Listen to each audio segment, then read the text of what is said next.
Ladies and gentlemen, you've seen the highlights, you've heard the rumors, but now it's time to get the real scoop. We pull back the curtain on the world of sports entertainment and give you the unfiltered truth. From the biggest pay-per-views to the latest shocking headlines, you're locked in for the ultimate wrestling discussion. This is Between the Ropes, only on the Empty the Bench Network. Now, here's your host, Kristie Wilson.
Welcome to a brand new episode of Between the Ropes. I'm your host. My name is Kristie Wilson, and I've already got a comment. Yo, yo, yo! There you go. Another one. The may almost what? Oh man. Oh, this should be good. This should definitely be good. We're gonna get to the business at hand right here. Okay, there is the fabulous ticker. Of course, you can follow this show, follow this network, follow me on social media, all that good stuff. So. Got all that. Next one, like I said, follow the show on social media at BTRETV. And then, of course, the big one, youtube.com/ETB network. Like, share, subscribe, hit the notification bell so you don't miss out on anything. We are getting so close. We are so close to 3,000 hours. I can taste it. And then when we hit that mark, we go for the mega push to 4,000 watch hours. And that's when all kinds of really fun stuff can happen on this network. We could do all kinds of different things. And I look forward to it. So let's get to the show today. And excuse me. And get to what I want.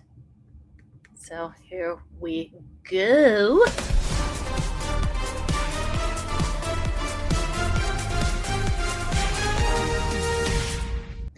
Of course, the big topic, of course, SummerSlam review was last week in Minneapolis, Minnesota. That's right. It's Saturday. It's time for Wrestling News from everyone's favorite wrestling auntie. Yes. Hi, KB.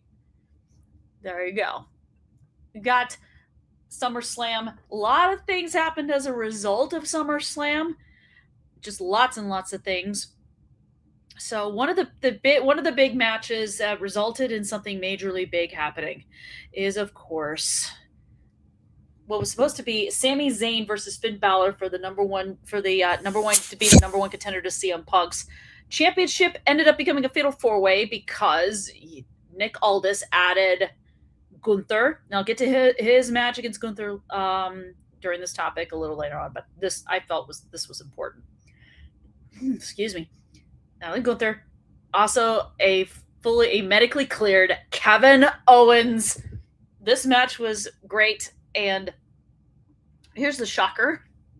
KO won, and now he is the number one contender to Punk's championship. If you watch SmackDown, he and Punk cut promos on each other. They did great, and we now know when that championship match is going to take place, August 21st in Toronto, when SmackDown heads north of the border. So that should be a good one. One of the other matches I mentioned, Nick Aldis. You know, you're wondering, well, what happened with that match? Well, he put in a heck of a good match against Gunther, but Gunther, put him to sleep. But it was really sweet afterwards. Even though Gunther won, I think Nick Aldis ended up getting kind of he got the opportunity to his wife, the the woman, the myth, the legend, Miss Mickie James was there with their adorable son, celebrating in the ring. Because even though Nick Aldis won, he won where it mattered the most, and that's with his family. That was super important. He showed he can still do it, and WWE officials don't think this is the last time we'll ever see Nick Aldis in the ring. If this is not the last time we see Nick Aldis in the ring, there's only one thing they need to do to make that possible. Keep having him come out to Morning Glory by Oasis. Because that, I think, song fits him perfectly. And only when the situation calls for it. Like, say, someone's mouthing off to him or says some shit to him or just something that makes him go, okay, you want to fight? Fine. Let me get in the ring. We'll fight. Had title change. Baron Corbin beat Trick Williams for the United States Championship. We thought we were going to get an interim championship with the WWE Women's title, and I will get to that. Oh, Maple Syrup and Wrestling on the 21st in Toronto. Sounds good to me. It does. It does. It definitely does, KB. So, we had the ladder match. It was Tiffany Stratton, Lash Legend, Charlotte Flair, Jade Cargill, and Chelsea Green. And, I guess I don't need to tell you who won that one. Mickie James is so happy for her, even though yeah, that's true. That's true. Well, we had an interim. It was supposed to be for the interim WWE Women's Champion, it's Chelsea Green, and something else happened in relation to this. Yeah, he's saying hi to you, KB. And get to that. The match was kind of crazy. It looked like Charlotte Flair and Jade Cargill were just way too into their rivalry to even give a damn about the title dangling above the ring. And we ended up getting Chelsea Green playing possum because she was kind of hanging upside down on the ladder, which was hilarious. She climbed up there. She grabbed the belt. And because of this is going to be a topic I will get to a little bit. Let me see where I have it positioned. Yeah, I've got 2 more topics left to go before I get to it, but I will. Well, actually, I will make this the next topic is related to Rhea Ripley and why now, instead of being called the interim champion on SmackDown, Chelsea Green was introduced as the WWE Women's Champion. And I will get to that after this. It's CM Punk versus Cody. That match went exactly what I thought it did. Oh, I was shocked Chelsea won too. I didn't honestly think because of her gimmick, she's supposed to be the annoying Karen. You don't put her in a championship match like that of that caliber to where, even someone on Twitter even did video, like top one is her husband, Matt Cardona, when he was Zack Ryder, and the other is her. The top video is him winning the Intercontinental title. Bottom one's her winning this belt, WWE Women's Championship belt. And God, I hope WWE doesn't fuck this up for Chelsea because they had her get pinned by Fallon Henley last night on SmackDown. Oh, Fallon Henley and her 2 cohorts, JC Jane and Lainey Reed, better watch it or they're going to end up in the Roast of Wrestlers segment if they keep pulling this shit, if they keep doing this shit. I'm very annoyed with them. And I have every reason to be very, very annoyed with them. They're pushing their luck with me. But other stuff happened. Tag match involving the ladies didn't exactly go very well. I'll talk about what happened with Brie Bella, but she and Nikki did what I predicted, what I suspected they would do. They attacked Paige. Or is Paige going to put in the phone call to AJ Lee? Well, I think that story got put on hold, and you'll find out why in my next topic. We had Hell in a Cell, Opafemi versus Brock Lesnar. Oh, Lord. These two didn't give an inch. Heck, it was even gotten to the point, like Brock's getting put through a table. Brock's pulling the mat up to expose the wood under the ring and that stuff. Even if you do it carefully, I'm sure that shit's going to hurt, and you're probably worried about getting splinters in your skull. That's pretty bad. But it was nuts, and Oba walked out, of course, strutted his butt out of Minneapolis with the victory, but not before Brock Lesnar showed him respect, which I thought was wonderful. No F5ing him or suplexing him or anything. He just raised his hand up and showed him respect. And I think that was a really, really, really good thing. And I will get to Brock also in this show. But that was crazy. And I thought it was But no, then we have Roman versus Seth. There were references to the Shield. I mean, Seth's intro had the Shield, and then it kind of fades out, and then you see Seth looking like he has been for the last few years, looking like a crazy, looking like dressing in wild colors, like he raided his wife Becky Lynch's closet. But they did all that, and it's to finally close that chapter. Though I know there were people out there going, "Where's Dean Ambrose? Where's Dean Ambrose?" He's in AEW, and he goes by the name Jon Moxley.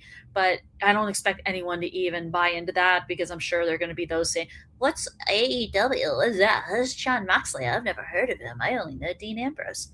Look, I'm not going to get into the whole rant of stop your bitching. He's not coming back. Mox isn't going to come back. I mentioned when I roasted the Death Riders, he could have taken the Ambrose character to incredible heights. He wasn't. Creatively, he wasn't allowed to. And he left WWE on not so great terms. And he signed with AEW until next year. Though I am 100% certain he will sign a new contract with AEW, and that will probably be his last contract. Do I see him going back to WWE as Ambrose? Only for a Hall of Fame induction for the Shield once Rollins and Reigns both retire. And there's certainty that Mox is retired. That's when I think these three come back together. I don't see Mox ever going into a WWE ring again, ever. And if there are those of you in the IWC who can't understand that, that's your problem. That is not my problem. I know what I think. I know what I believe. I know what my opinion is on this situation. That's just my thoughts, my feelings on that. Yes, Mox does really satisfies our bloodlust. Wow. That's one way of looking at it. Because a lot of his matches are, you're right, Pete, bloody. They're bloody. Okay. But yeah, Roman retained, and now he's got other things coming up. And that, again, is another topic in this show that I will get to. But I'm going to get into something else that happened. I mentioned Rhea Ripley. I mentioned Brie Bella. Here we go. They're both hurt. Brie Bella is going to be out 3 to 6 months with a broken shoulder blade. According to Brie, she said she's not going to be getting surgery for it, but will be out 3 to 6 months, saying, quote, he, the orthopedic surgeon, was like, it's really hard to break your scapula, which is your shoulder blade, if you don't know what that is.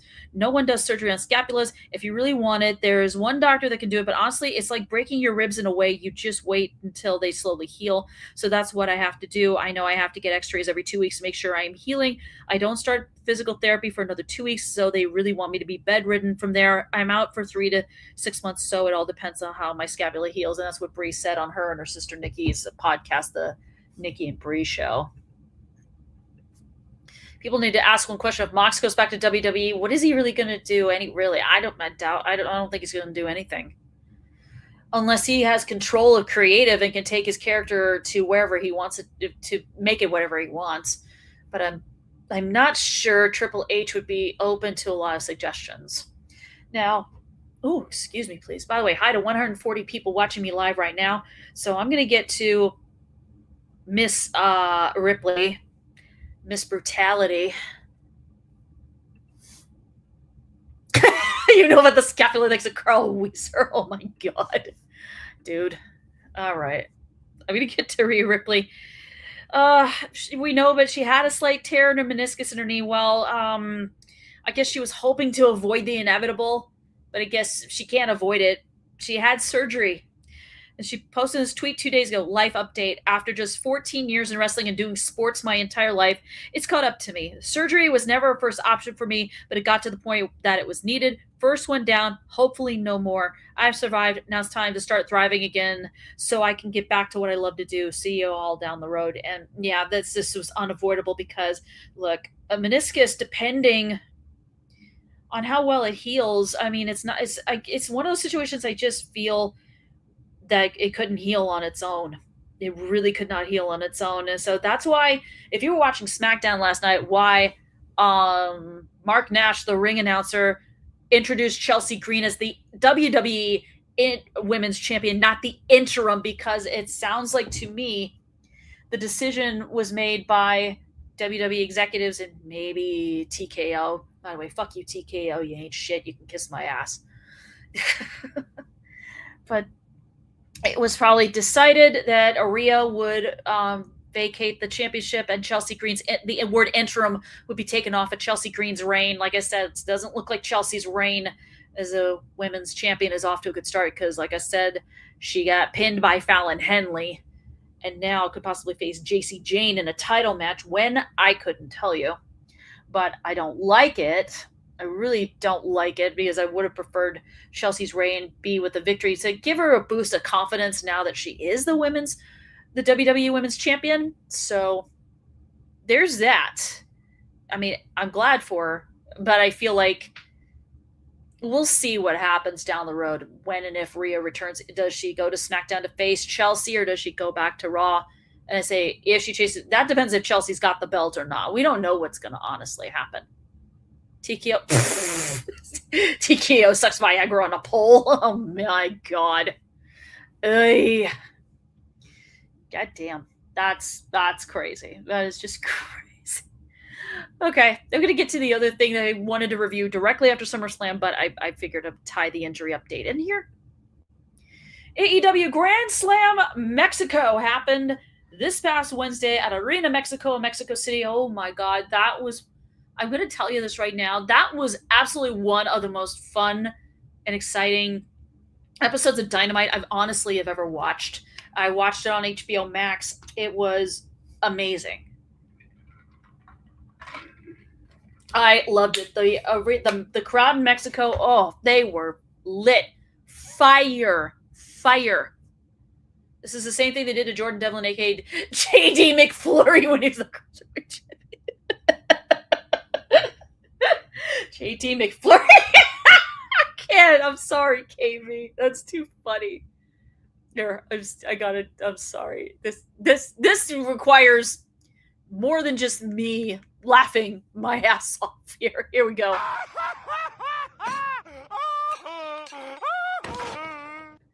Yeah, even Patrick Starr thought that was hilarious. You gotta love it. But Grand Slam Mexico, like I said, it was fantastic. The Mexican crowd, the fans in Mexico were on fire. That place is... I've watched Veda Scott's Instagram reels when she does wrestling events, calls events for CMLL, and the place from her vantage point is insane. I mean, even when it's packed, you can like almost feel like there's an energy there. I can't describe it because I mean, I was at home watching it on HBO Max. I wasn't there live and in person. So, but talk about insane. I loved every minute of it. Massive congrats to Hangman Adam Page, Brody King, and Bandito on dethroning the Demand as the Trios champions, because that was the only title change throughout the whole show. Funny moment, Christian Cage kicking Marina Shafir in the crotch and her falling down like, oh my god. Yeah. For Speedball Mike Bailey, they didn't win the international championship. I mean, Kyle Fletcher held on. Speedball came so close on a number of occasions with some pinfall attempts, but I feel bad, as I really wanted Speedball to win their first singles title in this company. It just would have made more sense, but we'll see who Kyle Fletcher faces coming soon. I mean, heck, the international title might end up getting put on the line at All In. We just need to see who the Fletcher's next opponent is. Had a Casino Gauntlet match to determine who would face for the world title. Andrade won. A certain someone came back, and I will obliterate his ass later in the show. You know who he is. I know who he is. But this time I'm going to be way harsher on that scumbag than I was last time. I guarantee you that one. I would be okay if they did Forbidden Door Mexico next year. Bravo. Oh god, that would be so good. Oh my god. I mean, I know Arena Mexico doesn't seats a pretty good amount of people. No question about it. Like I said, KB, that arena, I mean, watching that crowd is absolutely effing insane.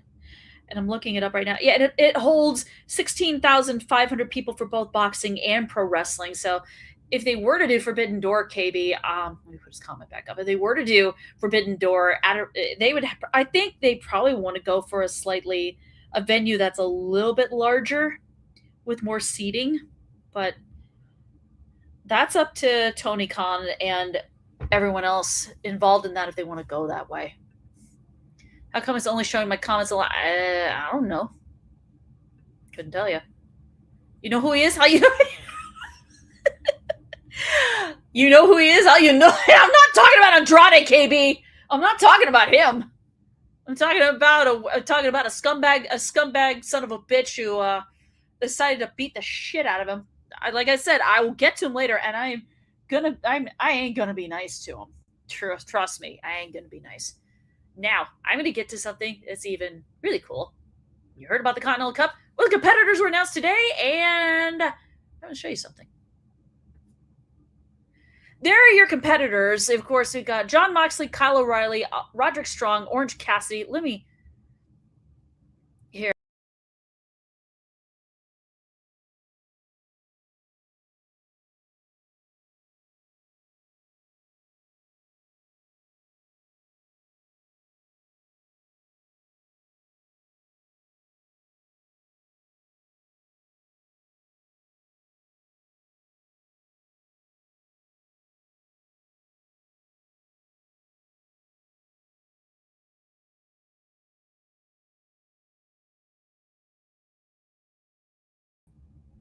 Hi, I'm back.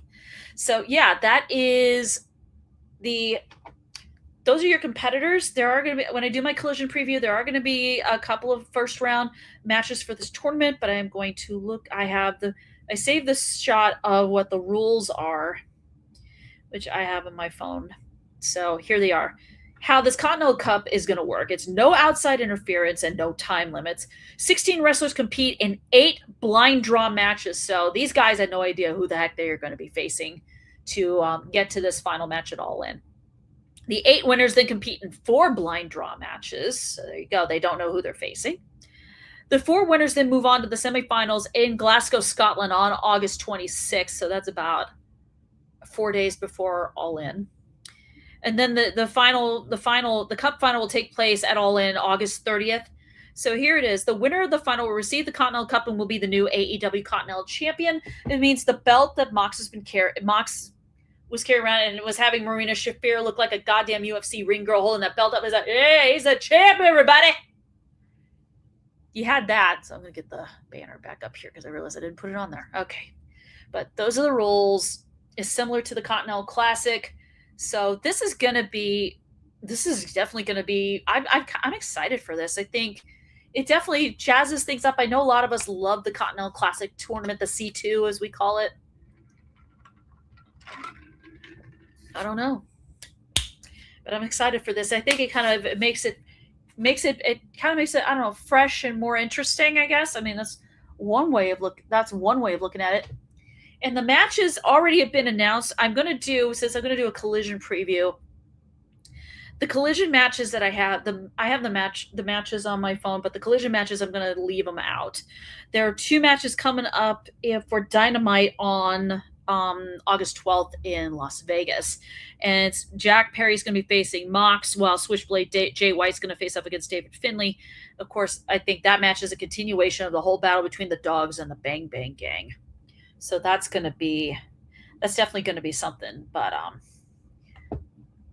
it's definitely going to be exciting. I mean, to see how this progresses and then see the final result at All In London. We'll see if Mox stays Intercontinental, or stays, I said Intercontinental, this is not WWE. Sorry. Continental Champion, or someone else gets that opportunity. We'll see. We'll definitely see. I'm excited about it. Another big thing that is AEW related, we know about Wrestle Dream. Well, there you go. It is set for October 17th in Orlando, Florida. Yes, this is one of those. I know it's coming up shortly after All Out, but this usually has always been a really good pay-per-view event. So we're definitely going to see what is going to happen. Like, who are the champions going to be in this? Because, things could end up flipping on a dime, and we don't know what the matches are going to be like. But I love this. What Wrestle Dream, heck, think about it. Adam Copeland, aka the Rated R Superstar, made his AEW debut at Wrestle Dream in Seattle, which was great. There needs to be a yearly tag team tournament at AEW. Call it the the Briscoe Classic. Oh my god. That would be so good. I'm sure Mark Briscoe and the rest of the family, I don't think they would mind that at all. I really don't think they would. Wait. Flo Rida. Oh, God. Jesus. But yep, Orlando. Hopefully, hopefully tickets will be out soon. They probably will be. Hopefully soon. That way, if anyone's heading to Orlando for something other than Disney World, that would probably be a really good something for you to do. Definitely something for you to do. It's at the Edition Arena in Orlando, so that is definitely going to be something, and it's actually going to be pretty cool. So here we go. If you love Hollywood, if you are a fan of video games getting turned into television shows, well, I got something for you. That's right. Dave Bautista is in talks to play Kronos in the TV adaptation of the popular God of War video game franchise. Now, Kronos is the character who goes after the gods, like Zeus, Ares, Aphrodite, Poseidon, Hades. And so Batista is in talks to play this character, and we know he's continued since he retired and walked away from since he retired from wrestling. Batista has been building up his resume and becoming quite a really good actor in Hollywood. We know about his playing Drax the Destroyer in the Marvel Cinematic Universe films, mostly Guardians of the Galaxy. That's going to be something. So if you love wrestling, you also love video games, that would definitely be something you could go for. What do you get? October 17th will definitely be a New Day in Orlando. Yeah, I know, KB. Will he walk alone? I don't know. Couldn't tell you. Just when the show comes out, Pete, just keep an eye on it. He might. I don't know. But yeah, if you love Greek mythology, you love video games, you love wrestling, this might actually be something to consider, I don't know, but he's in talks right now. He's definitely in talks right now to play this character. Whether he gets the role or not, I don't know, but it's pretty interesting. I mean, why not, right? Hello to 156 people watching me live. Hi. I got another topic. Oh, how this dude has fallen. I'm telling you, Max Caster, right now, his contract with AEW is set to expire in October. This guy fell pretty hard. He was part of the Acclaimed with Anthony Bowens. They won Tag Team Gold. They won Trios Gold with Billy Gunn. And I don't know, maybe these were two guys who were individual wrestlers, were told, especially during the pandemic, they were told, hey, why don't you two team up and see if you guys can work together? Looked like they could work together really, really well. Max's diss raps during their entrance were unbelievable. I found them cringeworthy at first, but then I got used to them. It definitely hit their stride when I'm not going to quote it, but he did do a diss rap in the entrance to dissing Vince McMahon, which was hilarious, and I was laughing. And if you see Bowen's face, because the clip is on YouTube, Bowen's face will tell you everything. He was like, what the fuck look on his face. He was so crazy. So he was like, what? It just put Max and Anthony back together as they claim. Well, Anthony's with the Ops, KB.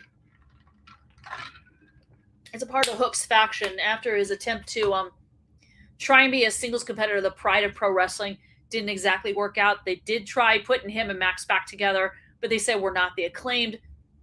I just think their time as a tag team simply ran out. Oh, especially with how strong the tag team division is going to be soon. It is a perfect spot for them, KB, but I just think, especially with Max's most recent gimmick claiming to be the best wrestler alive, having these 5-minute squash matches where he's just getting killed by literally everybody. or anyone who dared to accept the challenge. Yeah, it was meant to give certain individuals on that roster something to do. Like, hey, you want to beat up Max in like 50 seconds? Go right ahead. And do I wish they had done more with the Acclaimed? I mean, yeah. I mean, I don't think Bowens is doing anything with the Ops. I haven't seen him on TV much. Heck. Ugh. I don't know. I honestly feel bad. I mean, Max and especially Max had. I mean, he had disc wraps when he and Anthony did their entrances. They were great and everything, don't get me wrong, but I think it got tiring. I'm sure they got annoyed with each other and decided, you know what, maybe we're better off being singles competitors than a tag team. They decided to do the tag team thing again, and it just did not work this time around. It's a classic case of you can't strike lightning. Lightning doesn't strike twice. Or if it does, it's extremely rare. So as much as I feel bad for Max Caster, I don't know where he goes from here on out. Would he go to TNA? Because if he goes to WWE, he's lost in the shuffle and stuck in the Performance Center. So I don't know. We'll see where he goes. Now, let's see if I can get this one in here. If you like the podcast 6 Feet Under and you think The Undertaker's great, well, he doesn't share that sentiment. He admits he doesn't enjoy doing the podcast. He's probably most likely not going to renew his contract for it. I think there's a reason for this, and I said this to Nico Campanelli, who sent me this topic. He said, "This is what Undertaker said." But oh my God, I think I lost it. Let me get it back. I know what to do. Yeah, here it is. Wrestle Talk. He said, "Why do I keep pulling this thing? My thing's being terrible to me right now." Okay. Here it is. Tap it again. Don't do anything. He told Chris Van Vliet on his show Insight. He said, "I'd almost rather go to the dentist and pull a tooth than do a podcast." How much longer? You say years. We're probably talking months. I think when this contract rolls out, I don't think we'll be renewing. So something tells me that just look, podcasting isn't for everybody. I mean, even he knows that. And I think Undertaker's having a little bit more fun being the head of creative for AAA. And I'll read you what he said about that. He said, "I thought I dodged that question. I went all the way around it. That's why you're the best, because I thought I went all the way around it and you would forget that." Oh my gosh. I guess in layman's terms, I am the head of creative. We're just making what the old stuff new again and prove that it still works. And he's got a really valid point. So I think this is probably the reason why he really gets to flex his creative muscle, and he gets to do something that he really wants to do. So my guess is this is what he wanted. He would rather, take the so-called old stuff, as he called it, and make it fresh and interesting again for the fans who are tuning into AAA and seeing how exciting it actually is. So there's all that. So, but Undertaker, whatever he decides to do, if he doesn't want to do the podcast anymore, I don't think we should judge him for it. I don't think we should. And if he enjoys being the head of creative with AAA, then you know what? Let him keep doing it. So far, it looks like he's doing a really good job. I mentioned Brock Lesnar, his Hell in a Cell match against Oba Femi, him showing Oba respect, that sort of thing. Well, he had a big announcement, and he made this on Monday. He officially went on the Pat McAfee show, I think it was Monday, and he announced that he is retired. Yep, the Beast Incarnate is officially retired. And let's face it, Brock Lesnar's had a hell of a career in WWE. He went to UFC, had success there.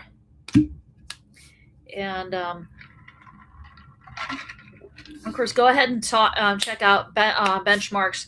The Benchmarks episode, The Streak is Over, that I narrate. I talk about him and The Undertaker, him breaking The Undertaker's WrestleMania streak.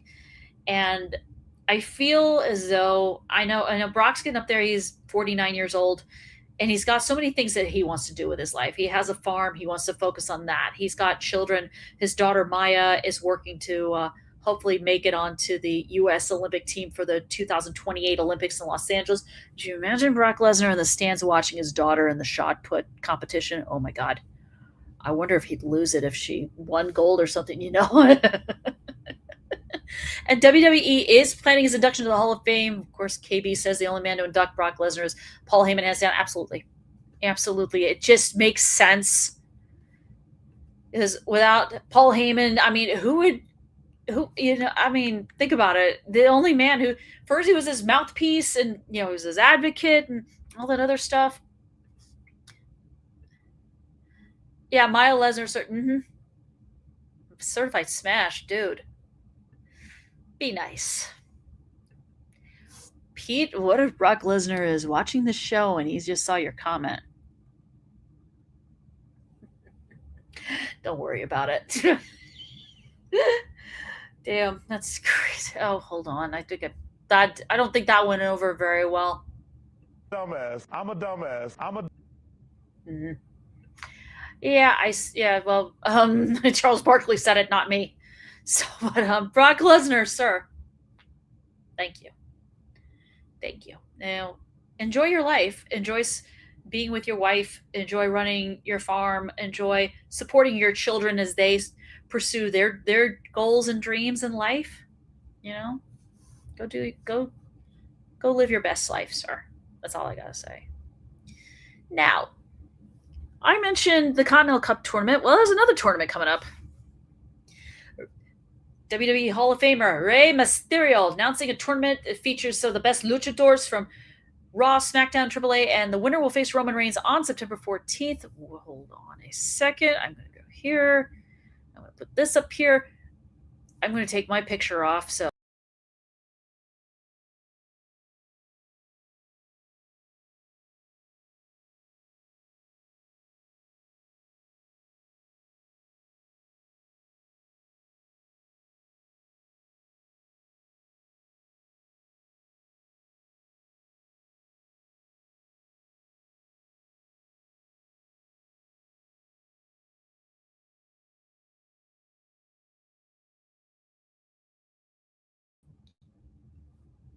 get in here. That's going to be nuts. Brock Lesnar's resident. No, will never be duplicated, KB. Never. Never, ever. I don't think anyone will come close to achieving what he's achieved in his life and career. But no, those are your competitors for that tournament. And you have both the Lucha Brothers in there. I don't even want to think about it. What happens if Penta and Rey Fénix have to face each other? Oh, God. You're calling it now the Lucha Bros? Yeah, I just said that, KB. I don't want them to. But that's what it may come down to. At least El Grande Americano or Ludwig Kaiser is not in this tournament. Thank you, God, for that. Thank you, Rey Mysterio, for doing that. That's very much appreciated. Wait. Yeah, Brock getting it. Oh, God. Pete. Hold on. I do this to KB a lot when he comes up with crazy comments like that. I hate to do this to you. Here we go. Yay. Didn't mean to do that, but I had to. But no, we could get the Lucha Brothers facing each other in the finals. One of them, I don't care if it's Penta or Rey Fénix. Look, they're going to be facing Roman Reigns in Mexico City on the 14th on Monday Night Raw. So we'll see who makes it. And if anyone, these luchadors, we know none of them are going to win, but I'm going to guarantee you, I'm going to predict one thing. One of them is going to give Roman one hell of a fight, and I don't know how well he's going to handle it. Probably handle it really good. If that happens, we're going back to the Lucha Underground. Oh, my God. That would be crazy. Thank you. Oh, I got to get to the next one. We just had SummerSlam, and now, according to Fightful Select, according to sources, let's see. I got it right here. And I got it right here. Mm-hmm.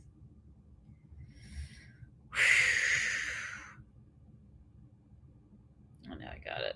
Yeah, here it is. This is according to a source with direct knowledge. Wrestle Votes, Radio on Fightful Select, SummerSlam 2029 may be headed to Indianapolis. Why are you possibly announcing a potential location for SummerSlam that isn't going to happen for this many years. 3. Tell me. Now, I don't doubt Lucas Oil Stadium can hold a shit ton of people. It's a big arena, but the thing is, US Bank Stadium wasn't completely sold out for SummerSlam this year. That's just crazy if you think about it. I mean, think about it in this sense. I guess some people are going to be super stoked about it, but this is nuts. This is just crazy if you ask me. I mean, geez, you couldn't sell out US Bank Stadium in Minneapolis. What makes WWE think they could sell out the house that Peyton Manning built? Anyone want to tell me? Yes, to my stadium, the green home of the Colts. Yep. I mean, I'm not questioning that at all. I just do not like the fact that WWE's got to get their shit in gear. If you really want to have it in Indianapolis, you have to make people want to go to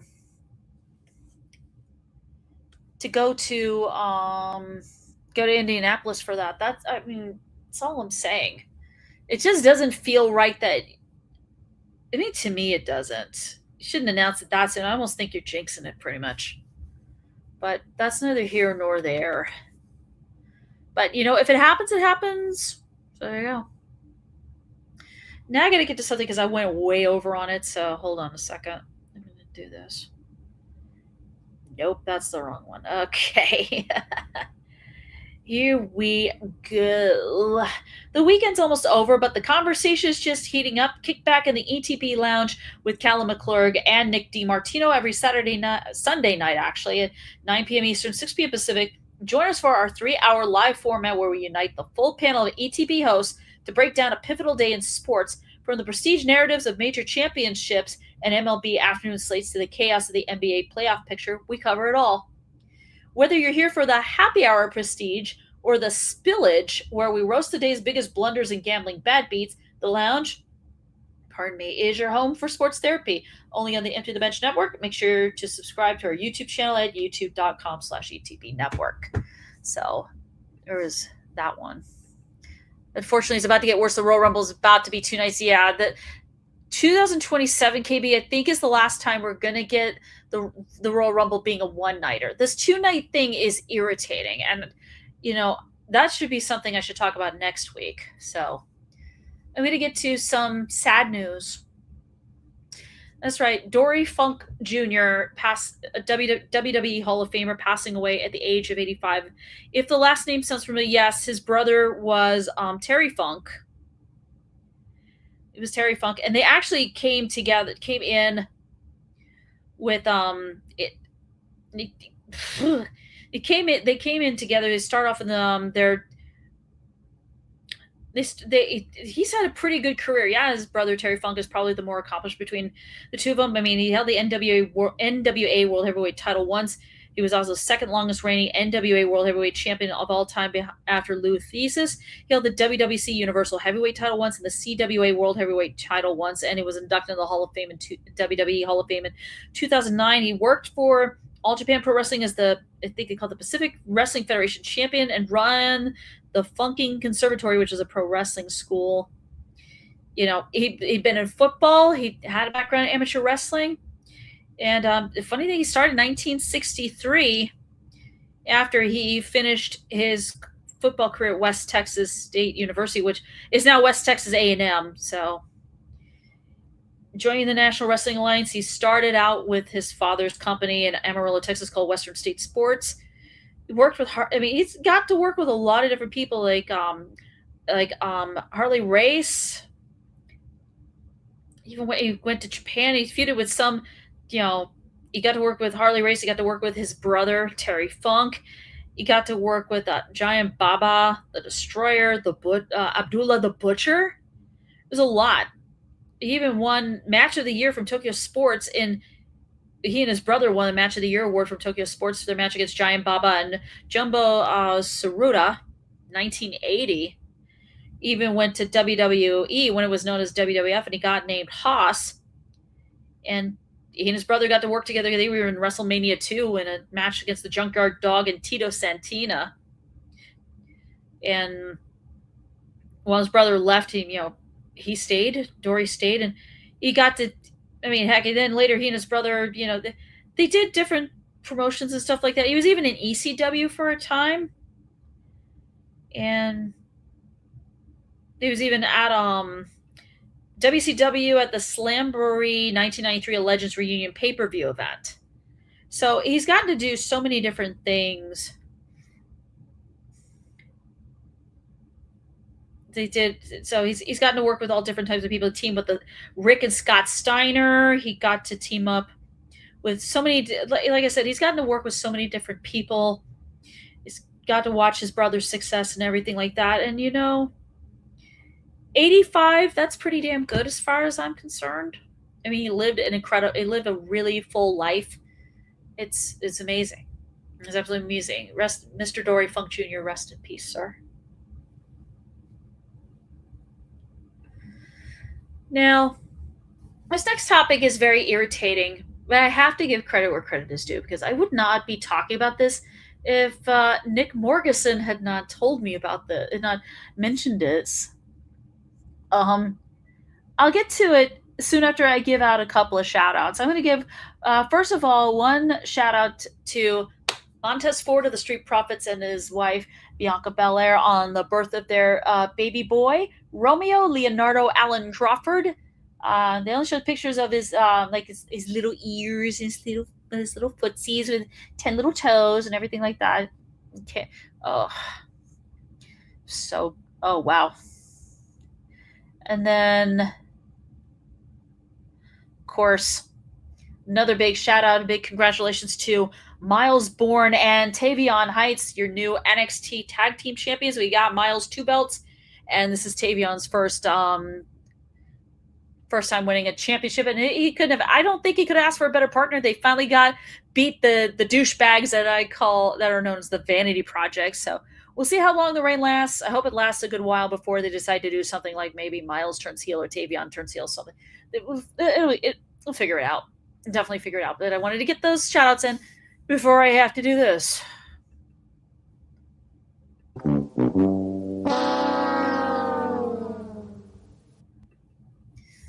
Yeah,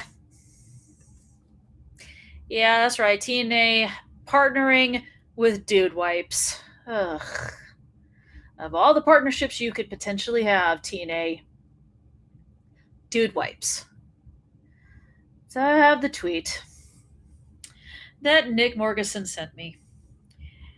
This is what it says. TNA describes that the partnership, quote, centers around Dude Wipes mascot Deuce becoming part of a custom TNA storyline through exclusive backstage segments, match walkouts, ringside appearances, and original digital content. Seriously?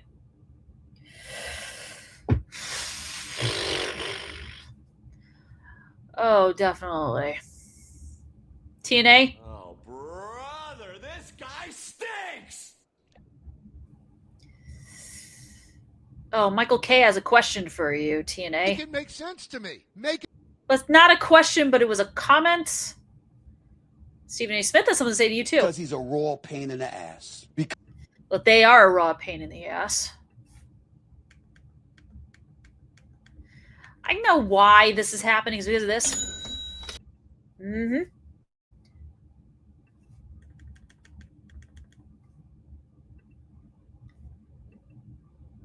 Yeah, why, Mr. Carlos Silva? Well, I think I might have the answer here, KB. Here we go. You're a turkey! He is a turkey. I have another one. You suck, you jackass! I didn't realize that was there, but thank God I found it. And another one. Sucks. Yeah. Oh, yeah, Mr. Silva. Whose fault is that? It says, it's Carlos Silva's fault for deciding to align himself with a company like Dude Wipes. Like I said, out of all the partnerships TNA could have worked with, this is the one you come up with? God damn it. I am so fucking annoyed by it. It's not even funny. It is so not funny. So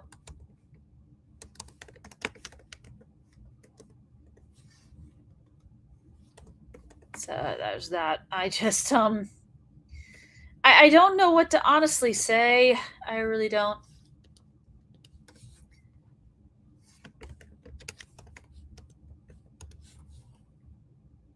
So I got this. Totally forgot about it. I thought I had this figured out, but I didn't have it ready. But there we go. Just sell the company to your TKO overlords because all they want is your video library. Yes! That's all they want. They want all the stuff with like the Mickie James matches, the matches with Gail Kim, Awesome Kong, young AJ Styles when he's just a baby. Frankie Kazarian, Christopher Dead, you name it. That's all they want is to sort of swallow it by the library. That's all they fucking care about. I mean, holy shit. And I'm going to get off this because this is ridiculous, but I'm going to get to this. Yep. Royal Rumble. It's coming to the state of Arizona for February 2027. I mentioned this was probably going to be the last time the Rumble is going to be a one-night only event because they're thinking about taking it to 2 nights. This is getting absolutely fucking ridiculous with this. I mean, oh, Jesus Christ. I literally want to scream. I literally want to scream because, let's face it, yeah, it was announced. It's going to be in February. I'm thinking maybe the first week of February.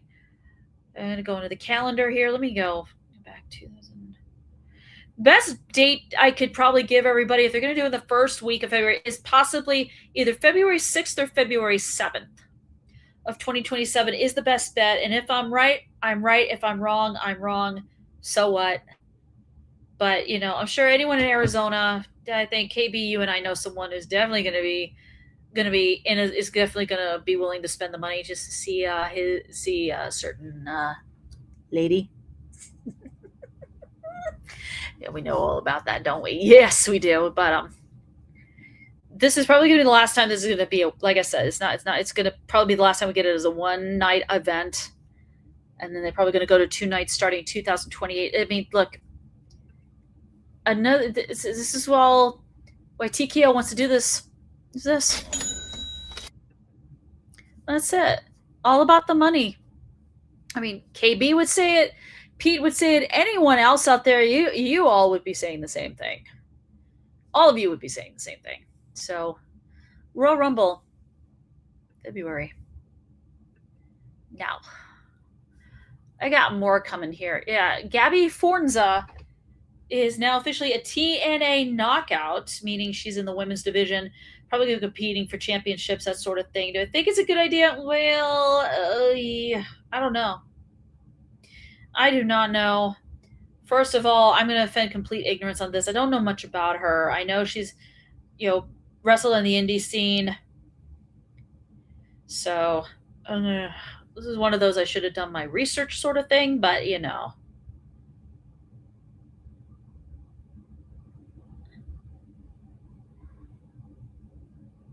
So. Oh, there we go. So, yeah, this is to the women's division. Yeah, Gabby Forza, she's going to be a part of TNA. Where does she go from? The Royal Rumble will definitely be the week before the Super Bowl, which is February. Yeah, I mean, that's why I said either February 6th or 7th, KB, because that's the best bet for me, knowing that the Super Bowl is going to be on Valentine's Day on February 14th. So, yeah, if you're a football fan, get your flowers, get your chocolates, wear your favorite team's jersey, and go out with your significant other wherever you want. Watch the Royal Rumble first, unless it's a 2-nighter. Mm-hmm. But no, Gabby Forza signing with TNA. She got knockouts. This is in the midst of TNA letting go of both Jody Threat and Mara Sharday. Mara Sharday is expected to possibly be in AEW. We know her boyfriend, Kevin the Jet Knight, is in AEW as the current TNT champion. And I'm sure he will be putting that title on the line at All In London coming up at the end of this month. We know she's going to be over there at Jody Threat. let go. I would probably think she's probably going to go MLW. Maybe face off against Shotzi Blackheart, something like that. I mean, I am surprised. I mean, this is definitely surprising, but we'll see. We'll see how well she does. She finally got her opportunity to be a knockout. She got it. So there you go. Now this next one. Now, Major League Wrestling, it did have an event scheduled at the 2300 Arena in Philadelphia. Nico Campanelli gets credit for sending this to me because I didn't honestly know anything about it. So here's the deal: is according to the tweet I have from MLW that they posted themselves 4 days ago, said important update due to the 2300 Arena's breach of its agreement with Major League Wrestling. MLW has made the difficult decision to relocate its October event from the venue. Ticket holders should contact the 2300 Arena box office immediately to request a full refund. I hope you people did that. So MLW put the full statement out on their website, including the info, and the statement continues with, we explored every reasonable option to keep this event in the Philadelphia area, but given the late timing, securing a suitable replacement venue was simply not possible. MLW sincerely apologizes to our Philadelphia fans for this unfortunate situation. We appreciate your support and look forward to announcing our return to Philadelphia at another venue as soon as possible. So, this was, I mean, the 2300 Arena, whoever's in charge of that place needs to basically get a bitch slapped. You do not, you sign, I've made my stance clear. If you sign a contract, you sign an agreement, you honor it. You don't chicken out. You don't breach the agreement. And I'm just I find it very annoying that the 2300 Arena, which is iconic because of ECW, would do something like this. I think it's ridiculous. I really do think it's ridiculous. So I feel bad for MLW. They've been doing well. I mean, MLW Fusion is on their YouTube channel and seems to be getting a good number of views. The matches are really good. You have Killer Cross as champion. You have Shotzi Blackheart as champion. There's a lot. I'm sure they've got a lot more things, a lot more exciting things that are going to be happening in the future. Because, like I said, this company has been doing really, really good, and I hate the fact that this is a setback for them. But I hope they can bounce back, because MLW is just definitely showing that you don't have to be in the big leagues to really do well. Because it sounds like they're a company that'll do right by whoever the wrestler is. So. 2300 Arena, get your shit in gear.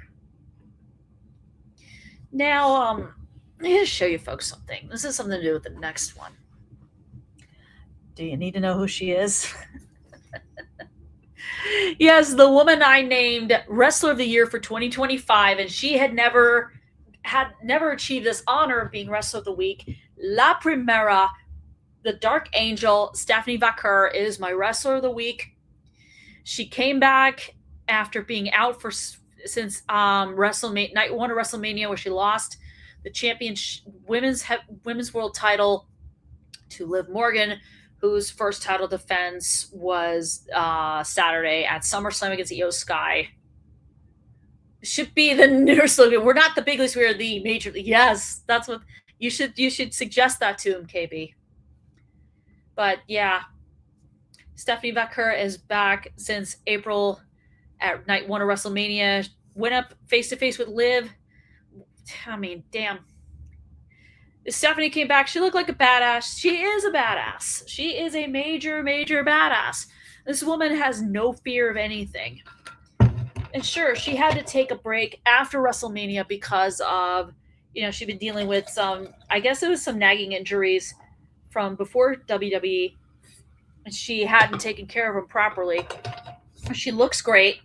She looks like she's ready to kick ass. It doesn't matter if it's Liv Morgan or the other woman who happened to be there cutting a promo on how incompetent Liv Morgan is as a champion, Becky Lynch. Could we get a match between those two? Because they were face-to-face, almost nose-to-nose. And I've been a fan of Stephanie Vaquer since she debuted in AEW, and I didn't know who she was. But when I saw her, I thought something about her is cool. So I started rooting for her. Sure, she lost the New Japan Strong Women's title to Mercedes Moné.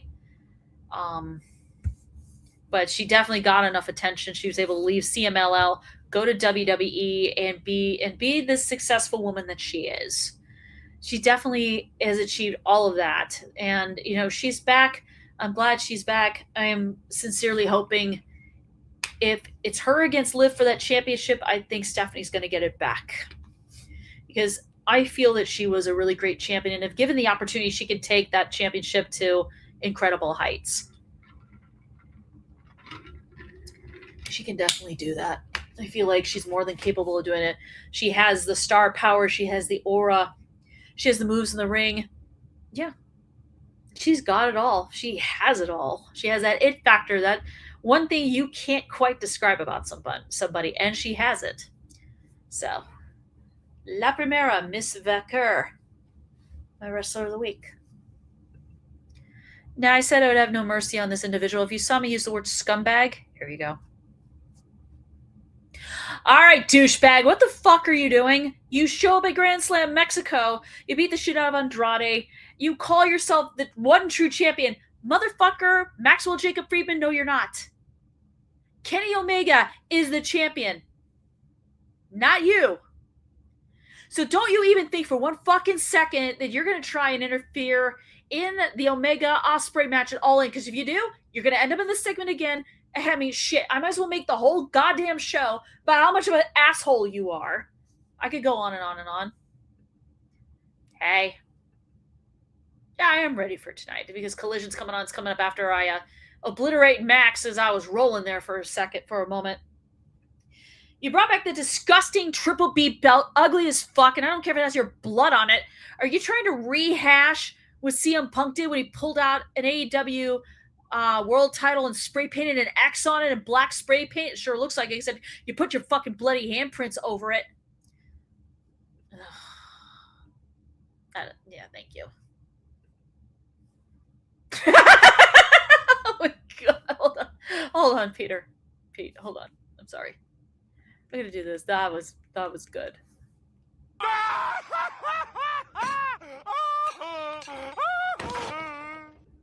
Okay. Yes.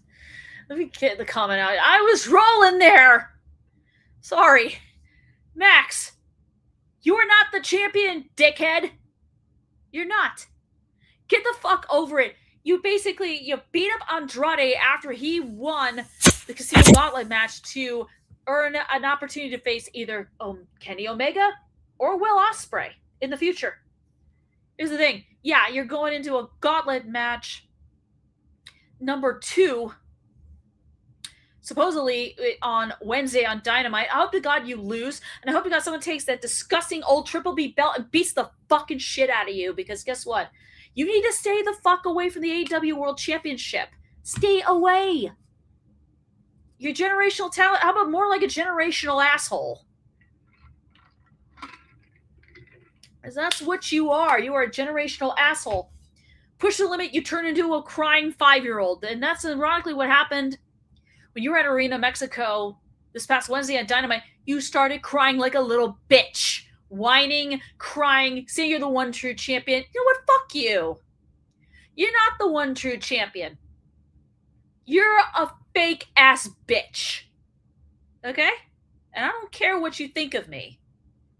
If you were to see me obliterate you like I am right now, I don't fucking care what you think. I know what I think. You are an asshole. Stay the fuck away from the AEW World Championship. Is if you end up going up against either Omega or Ospreay after All In, those two, both of them, it doesn't matter if it's one of them or both of them, they're going to beat the crap out of you, and you're going to have to get to the way, way, way fucking back of the line. Because that's where you belong, Max. You say you're everyone's scumbag? Yeah, you're a scumbag with a capital S. So go fuck yourself. Get the hell out of here. If you want to do Hollywood, go to Hollywood. Try and be like The Rock. I don't know if you have any success. I highly doubt it. But guess what? You suck. Fuck off, Max. Fuck off. All right, I got to get to the one part of the show that I didn't get to do last week because Collision was on Thursday. Here we go. This AEW Collision for August 8th. I have the card. Now, I did mention the Continental Cup. Let me get this done. Hi, Bobby. Now, Collision is tonight. I did mention the Continental Cup. There are 3 Continental Cup matches on the card for tonight. Oh, you're not a fan of MJF either? No. He will never slang as much poo-tang pie. Oh, God. I gotta get into this Collision, guys. Hold on. Continental Cup. There's 3 matches on the card. One, of course, Claudio Castagnoli versus Ace Austin. The other one's Jake Doyle versus Eddie Kingston. The other is Orange Cassidy versus Mike Seidel. Those are the 3 Continental Cup matches. It looks like those are gonna dominate tonight's card. Thank you. And of course, the show, of course, going on right now. Check out TNT and HBO Max. The last match on the card, of course, is Maya World and Hyan are going to go up against Hikaru Shida and Persephone. So there's that. That's what I have so far. I'm sure they can fit in maybe one more match or maybe a couple of segments in a 2-hour show. I don't doubt it. So that's your Collision preview. Check it out right now. But that is going to be it for me for today. I got to get back up here. By the way, thank you to 168 people watching me live. Thank you, thank you. There is, of course, that ticker. Of course, follow the show at BTRETB on social media. And, of course, I'm going to take the ticker off real fast here. Oh, man. Thank you, Bobby. Thank you. And, of course, youtube.com/ETB Network. We are getting super, super, super close to 3,000 watch hours. We hit that. We're going to make the mega push for 4,000. And that's, like I said, that's when everything starts rolling, really. Because we're growing and, this network's growing and everything like that. There you go, Bobby. But but like I said, youtube.com/ETB Network. Like, share, subscribe, hit the notification bell so you don't miss out on anything. Check out all of our programming. I know tomorrow night I'm going to be on the ETB Lounge, and also got more going on, of course, tomorrow. If you love MMA, of course, if you love, you check out Zanzinger. You can, of course, like I said, I'm going to be on ETB Lounge tomorrow, and then check out Zanzinger Part 2 Monday. So check that out. It's got more programming. Press Row also coming Wednesday, that sort of thing. So check everything out, and I will see you folks later with a brand new episode of... See you folks next week. A brand new episode Between the Ropes. Bye.